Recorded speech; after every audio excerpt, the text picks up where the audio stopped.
We begin with that tragedy in our state capital city, the city of Austin. A mass shooting outside a downtown Austin bar. In total, 17 people shot, 2 killed, not including the accused shooter. The attack around the popular 6th Street nightlife bar. Our Jason Allen, he has been in that area, assigned to cover this, going to Austin, and he's been there most of this afternoon. Jason, what do we learn more about this shooter himself? Steve, good evening. The shooting happened in the bar that you can see back behind me, Buford's, with the big, large red heart on the outside of the building. What we know from investigators and the Joint Terrorism Task Force is working on this is that the gunman had driven around the block a few times here. This was in the early morning hours, just as the bars were getting out this morning, and then started firing from a handgun out the window toward that bar. Of course, this is a bar with a large patio, so people outside and inside. Then drove further down the block, stopped, got out of the car, and started firing again with a rifle. Clearly, this area would have been filled with people at that time of the morning. The 6th Street area, very, very popular nightlife area. Right now, investigators, in fact, have it blocked off, closed off for 7 blocks while they continue this investigation. But in those moments after the shooting, because this is an area that is so packed, police were able to respond very, very quickly. 3 officers shooting and killing that gunman. Here's what police said about that in a press briefing earlier today. Everyone knows the amount of resources we use on East 6th Street, a large crowd, a large entertainment area here in Austin, where officers, along with EMS and fire, are staged for the weekend.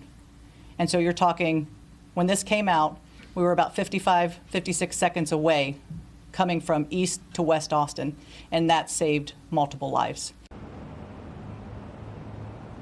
Yeah, so less than 1 minute, Steve, but as you mentioned off the top here, still 2 people killed, the shooter killed, and 14 others injured, or 17 others injured, and 3 of those people were taken from the scene here in critical condition. I know there is all this ongoing detective work on exactly who this person is, what his motivation may have been, but also in those authorities there, Jason, as you pointed out, are talking about the large number of people there in the 6th Street area. Is there a sense of growing anxiety for those students and others who congregate there on 6th Street after something like this?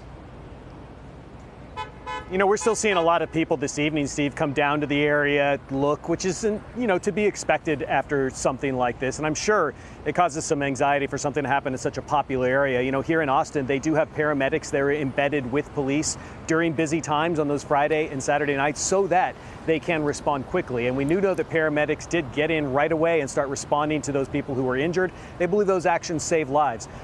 In addition, what you were saying off the top, as far as who this person was and his motivation, he entered the country in 2000, became a citizen in 2013, and has 1 arrest in Texas in 2022. That was related to a traffic accident with injuries. We do know that they were searching his home in the Pflugerville area north of Austin today, and that they have recovered an Iranian flag, pictures of Iranian leaders. There is still investigation going on as to how much that may have, I guess, you know, informed this shooting that happening. We also know that officials have told us he did have a history of mental health issues that they were also aware of, Steve. Absolutely. Jason Allen in Austin for us. Thank you very, very much.